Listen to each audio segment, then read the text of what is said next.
What the hell? It's JLL, that Gnostic teacher on the internet, coming at you once again with some words about the Sophianic vision of life, the Sophianic way of life. It's December 21st, 2017, and I'm here with a Christ Mass message. Now, this isn't the first Christ Mass message I've ever given or done or tried. I've significantly dedicated, happily, a good part of my teaching work in the past to unraveling the problem of the figure of Christ and Jesus, whom I call the tar baby Jesus. So if you go to medhistory.org and you go on tar baby Jesus, you'll find a lot of previous material that I've put out regarding the Christ mess. Christ is a mess. Why is Christ a mess? It's a mess because it's a false substitute for something that humanity really needs. It's a narcotic decoy. Christ is a narcotic decoy for something that the Rome genuinely need. Do you get that? To nurture and guide them. What is that? It is the species self-identity. All other species in the world, from June bugs to cobras to giraffes to whales to donkeys to goats to puppy dogs, any other species you name in the menagerie of the magnificent biospheric laboratory of Gaia Sophia, do not require naming themselves. So your dog or your cat is a member of the canine or the feline species. It doesn't have to use the innate intelligence with which it is endowed to name itself. You do. That is why I say, call yourself Rome. It is the supreme act of self-recognition that you as an individual human person can perform. And it is also an act to identify the species self. The species self-identity is what you need. It's what humanity needs. And Christ is not it. So, with that little preface, I'm going to tell you something about Christmas. Here's my Christ Mass message. You can go back and look at all of the previous work I've done to deconstruct Christology and Christianity and yada, yada, yada. But this is the forward-going message. And I'll put it to you in this way. What if I told you that there is a movement in the world called interfaith, which is a single word, interfaith? And what if I told you a little bit about the credo or the founding principles of interfaith? We can find that on the internet if you go to that topic. And at the entry of the topic, to introduce you to what is interfaith, you will find 3 principles or propositions stated. And they go in this way. In the dialogue of the head, we mentally reach out to the other to learn from those who think differently from us. In the dialogue of the hands, we all work together to make the world a better place in which we must all live together. 3, in the dialogue of the heart, puppy dog hearts are fluttering around me as I speak. We share the experience of the emotions of those different from us. So there is your sugar-coated message of what are the fundamental propositions of interfaith. Interfaith dialogue is a mean. Interfaith dialogue means that all the people who belong to all the religions of the world, all the significant spiritual movements created in the past, those which continue today, those which may be some more or less obsolete or whatever, all of these wonderful paths, all leading to the same God, all leading to the same higher realization, all leading to the same fulfillment of humanity. All these wonderful paths of spirituality formulated into religious doctrines and institutions and practices come under the umbrella of interfaith. So what if I told you,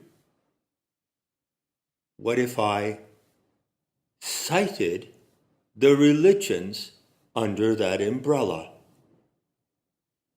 Christianity, Islam, Judaism, Hinduism, Buddhism, Baha'i, the Sikh religion, the Jains, the Wiccans, Unitarian Universalists, Shinto, Taoism, the Thelemites, Zoroastrianism, and probably a few more. I'm just reading from the list. On the Wikipedia entry for interfaith, they will show you a square or rectangle with 16 symbols of these world religions. 16. Getting, again, close to my territory. Don't you dare touch my sweet 16. Okay? They're getting to the 16, and they say these are the 16 spiritual religious world movements, and we all sit together in the temple of peace under the umbrella, and we all exchange views peacefully. We all recognize the truth in the vision and the religious practices and beliefs of the other. Or you're different, what you think different from me, but you have your own truth. That's interfaith. What if I tell you what interfaith is? What I just told you is true. I'm not making it up. I'm being showing a little attitude here, but I'm not distorting the facts. This is interfaith. A spin of interfaith, which you may have detected, and to which many diligent investigators have pointed, is, drumroll please, the one world religion. So the one world religion is an agenda. It's a program that some characters on this planet would like to see realized. And you can be sure that interfaith as it exists today is the gateway to the one world religion in the same way that marijuana is the gateway to heroin, It's a soft drug gateway to the hard drug. So, one world religion, interfaith, there it is, a fact in the world today, and you may be attracted to this. You may find this very appealing. You want to sit down with some devotees of Judaism and some devotees of Taoism and Zoroastrianism, and you want to sit down with the Dalai Lama over there and the Pope over there and a couple of Islamic imams over there, a number of evangelical preachers over there, a number of Zionist Christians over there. You want to sit down all in a big room all together and talk about whatever. But what if I told you that there's a significant omission in the pantheon or panoply of interfaith religions? And you know what it is, don't you? Go look at all of the interfaith material. Go look at all of the programs, the websites, the organizations around the world who promote and support interfaith, the interfaith approach. to the problem of religious and spiritual orientation on this planet. Go and look at them all. And what if I told you that they all exclude Gnosticism? Would you be surprised? Would you wonder why? Why have an interfaith movement with that stated universalist agenda and exclude Gnosticism? Why? Now, what if I told you that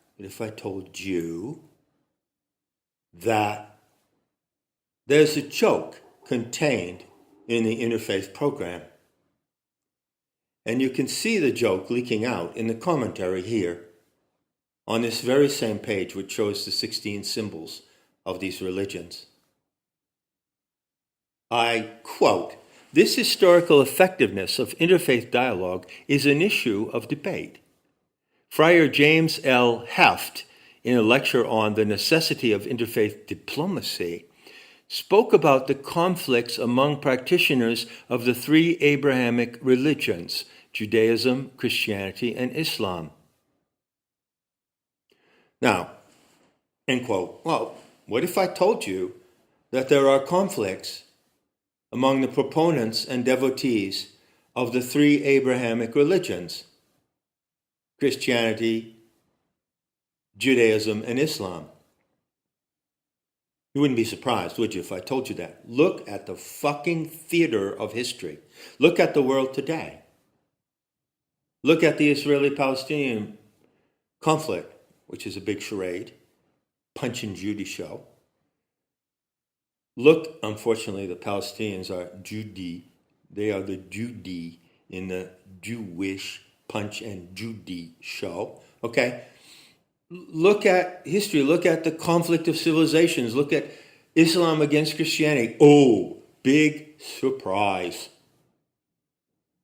There's a conflict among the Abrahamic religions, but it's a joke. It's like Worldwide Wrestling Federation. There is no conflict. They're all the same. They're all the same religion. And in fact, racially and ethnically speaking, those who adhere to Judaism and those who adhere to Islam are even of the same race. Here's a Christmas present for you. Dig down deep into the sock, way down into the toe, and pull out this little bonbon. Jews are Arabs. You can call them J-Rabs. Jews are Arabs. Arabs are Jews. They're even ethnically the same race. You know, I'll give you a key insight that perhaps you have never considered before. Even though Christianity, Judaism, and Islam are all the same belief system. It's the same belief system. Even though that is true, there is a radical tectonic division among the adherents to that singular Abrahamic faith, people of the book. A tectonic division along ethnic and racial lines. Why? Because although adherents to Judaism, Jews, and adherents to Islam, Muslims, are both of Arabian stock, they are both Arabs. Adherents to Christianity tend to be drawn from a different racial stock. You see that point? So what if I told you that the celebration of interfaith requires respect for the Abrahamic religions? It is through the Abrahamic religions. I'm going to disregard the other, 13. Just going to talk about these 3. What if I told you that the Abrahamic religions not only all have the same foundation ideologically as salvationist agendas, including a Messiah, although they don't agree on who the Messiah is? What if I told you, what if I told you my friends, that all three of the Abrahamic religions are based on the same core ritual practice. There is a core ritual practice common to all three. Now, what if I told you that the most prevalent religions in the world, which are these three out of the Interfaith 16, the most historically influential, are deeply connected with the festival of Christmas, which I call the Christ Mess. Now, you're going to think, well, wait a minute, what about Islam? Muslims don't celebrate Christmas, right? True. According to the Marxist multi-culti brainwashing that's currently in effect, there's an attempt to bring Islam's into Christmas. So you see advertisements on British TV of large companies who want to flog products to people in the consumer madness of Christmas, showing the Goyim, the white people, the Christians, receiving their Muslim neighbors for the Christmas Eve activity and sitting around and doing all the things, but not serving pork, of course. Well, we're going to invite our Muslim neighbors, so we'll serve turkey, but we won't serve pork, right?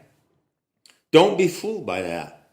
The fact is that Islam has nothing to do with the celebration of this Christmas festival. Why? Well, what if I told you that Islam is nothing but one form of controlled opposition to Judaism, and Christianity is another form? In the Christian form of controlled opposition to Judaism, Christmas is accepted due to the continuity between the Old and New Testament. But in the Islamic form of controlled opposition to Judaism, the Christ Messiah motif paradigm is rejected. They get it both ways. They work both sides of the street, just like bankers from the Zenosh fund both sides of every war. Okay, now I'm going to get to the crunch. This is 18 minutes here, and I don't want to take too long this evening because I'm bored to shit by this subject. I believe bored shitless would be the more accurate and perhaps more politically correct term.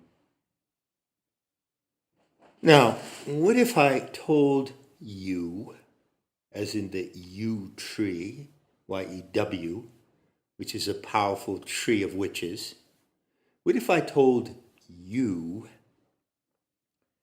that the ritual sacrifice common to the three Abrahamic religions, which are the big talking points of interfaith, of course, is based upon one archetype that is supreme in the imagination of the human species. That archetype, if you read into mythology, if you read Jung, if you read religion, comparative mythology, the history of religions, you will find that archetype is the divine child. Now, who is the divine child? Well, it's you. You're the divine child. The Rome is the divine child. The little Jesus born in the manger is not the divine child. It's as if you went to the manger and you look down and you reach down and there's a rubber duck there. Would you accept a rubber duck, a decoy duck that hunters float in the river so they can attract real ducks and shoot them? Well, that's exactly what the Jesus child is. It's a rubber duck to attract you so you can be annihilated. You are the divine child. You are that luminous child of the Gnostic writings. You are a mortal representative of that divine child, and you are at the same time an exemplar who expresses the deathless and insuperable power of that child. And this has absolutely nothing to do with Christ.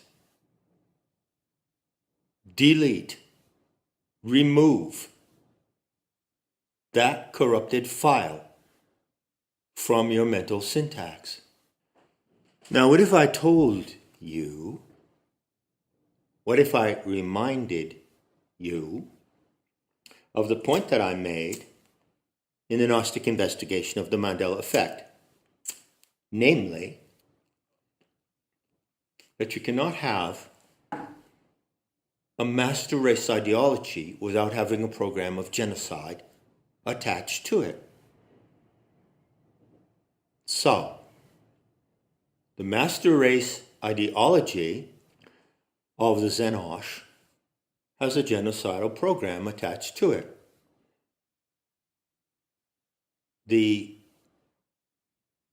What am I going to call it? It's not the event, the ploy, the tactic. Okay, this is good. The tactic of accusatory inversion is extremely useful to the Xenosh in concealing this point. So the Xenosh accuse others of doing to them what they are in fact doing to those others. That's accusatory inversion. When you look past the tactic and the ploy and the misdirection of accusatory inversion, what you see, plain and simple, right out in front, is the master race ideology linked to a genocidal program, linked to the archetype of the divine child. So what you're actually celebrating on Christmas is the genocide of the divine child, not the birth of the Messiah. You're celebrating the actual opposite of what you think you're celebrating, or not you, but those who celebrated it. And I would also point out that the consumer madness, the materialistic, false materialistic consumer madness around Christmas is also, it's a snow job. Isn't that the term? A snow job means when you blitz someone with something, like in a snowstorm, so that they don't actually see what's happening. Is that the right term? Snow job. Christmas consumerism, giving gifts, spreading cheer and joy to all the world and embracing your Muslim neighbors is a snow job to distract the masses from the very great fact that they're actually celebrating the sacrifice of the divine child. They are celebrating their own annihilation with the ribbons and the bows and the packages, wrapping the packages and choosing the gifts and hanging the socks and hanging the lights. It's an all celebration of the annihilation of the precious child that is Rome. Now, what if I told you that there is a ritual sacrifice at the very core of the Abrahamic religions? Would that ring a bell? Would that lead you to any associations? Well, I suspect it does, quite easily and quite immediately. And what if I told you that this ritual sacrifice, which is imaginatively linked to the image of the divine child, is actually a real and existential act? It's not a symbolic sacrifice. It's an actual sacrifice, a blood sacrifice. So is there a blood sacrifice ritual at the root of the Abrahamic religions? Duh. I think that should be a Homer Simpson, duh, should be broadcast like through, speakers at Wembley or something, at 659 decibels or whatever. Duh. Look at the Old Testament. The institution of the Abrahamic religions is depicted in a number of narrative anecdotes, one of which is that the patriarch of the Abrahamic religions, of all three of them, is required to sacrifice his son to the alien off-planet father god, Yahweh, Yaldabaoth, the Lord Archon. The Archons crack into the human mind, induce insanity in Abraham, and convince him that he must prove his dedication to the off-planet archontic powers by sacrificing his son. Now, as the narrative goes, the narrative is misleading.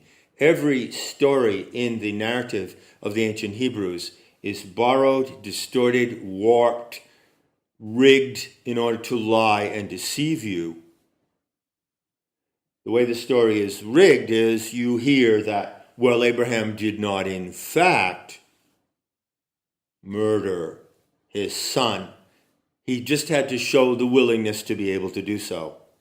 But he didn't have to commit that gruesome deed because at a certain moment he had a vision of a ram with its horns caught in a bush. And then he went and he took the ram and he sacrificed the ram as a substitute. That's misdirection. That's deception.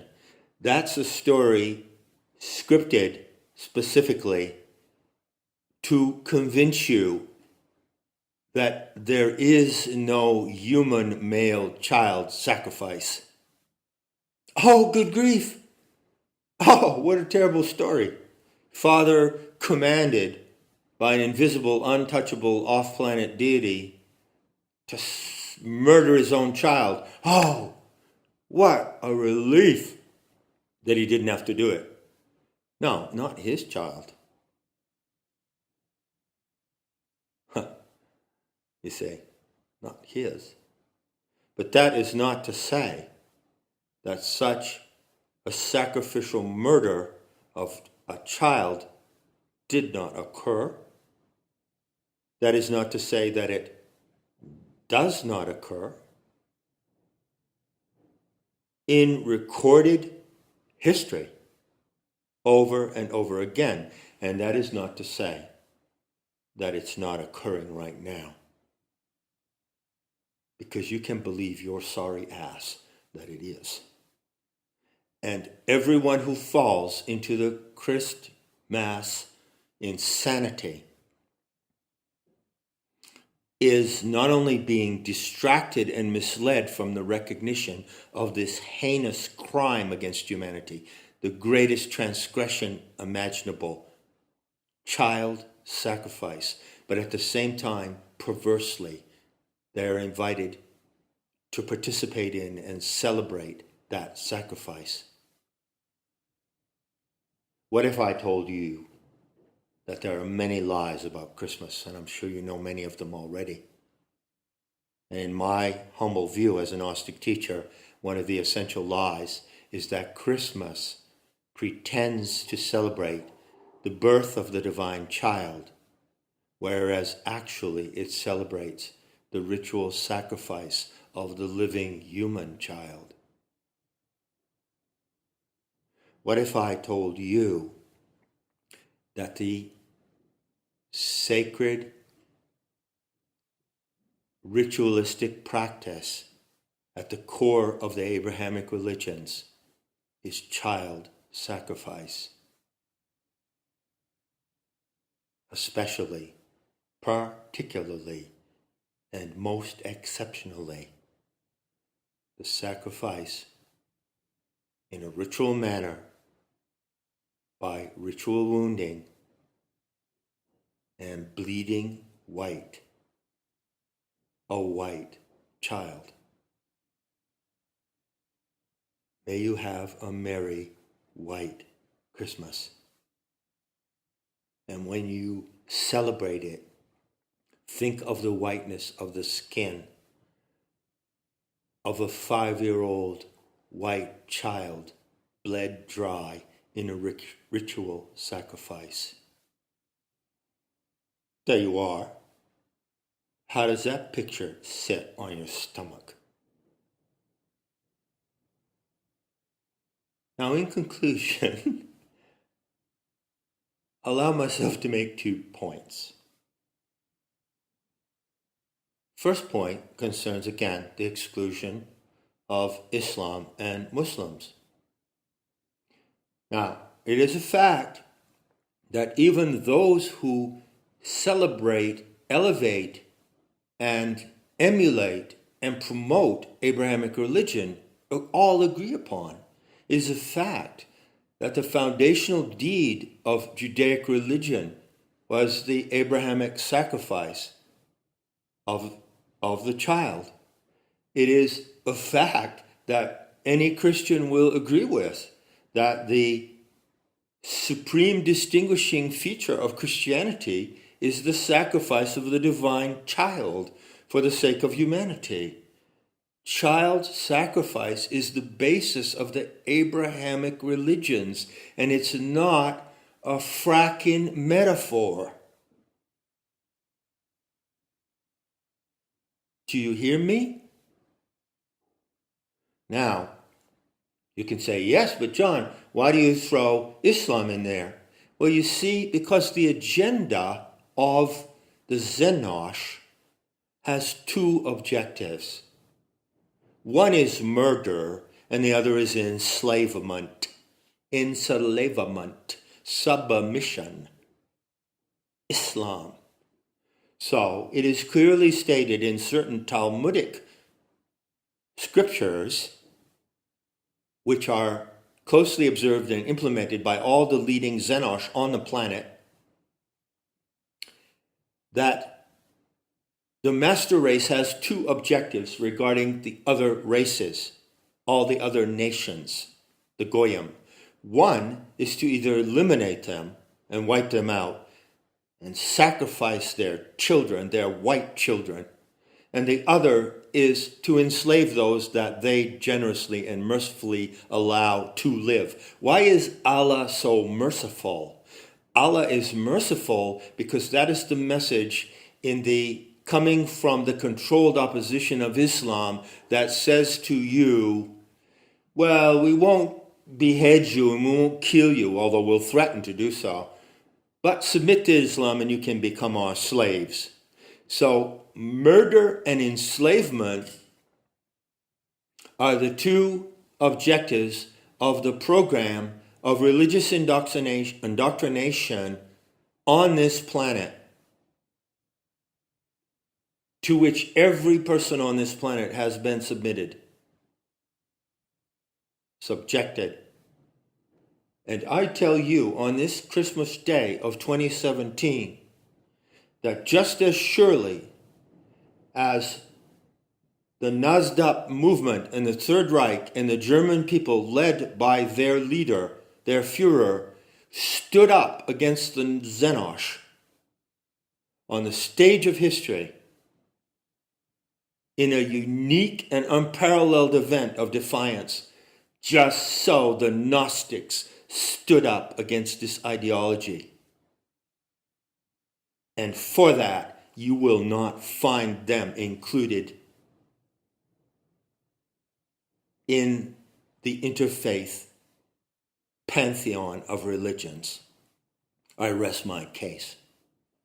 So those are the 2 points, my little Christmas chat.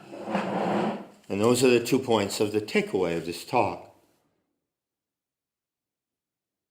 Namely, that Islam does not obviously depict the sacrifice of the divine child as you see clearly in the Old Testament story of Abraham and in the New Testament story of Jesus the Messiah, because it represents the second objective of the Xenos, which is enslavement of the living rather than extermination. And secondly, my takeaway point is, Gnosis is not an alternative religion. Sophianic animism, which I teach you to embody, is not an alternative religion. It's the alternative to all religions. Gnosticism cannot be included in the interfaith groups because Gnosticism is the semtex that destroys all other religious belief systems. So that's it. There's my Christ message to all you out there who follow this channel. I just want to say, in the spirit of the season, that I'm happy and grateful for the following, student following, not disciple following, that I have, which is developing through this medium on the internet, as long as it lasts. So there you have it, and I'll close as usual, reminding you to heed the obvious. I mean, it's now obvious to you that the Abrahamic religions are based on the ritual of child sacrifice, not to mention the cannibalism and blood drinking that was introduced by the Catholic Church, which is another charade and another vaudeville act to fascinate and captivate the Goyim. Heed the obvious and hold to correction. There's your best chance for a future worth living.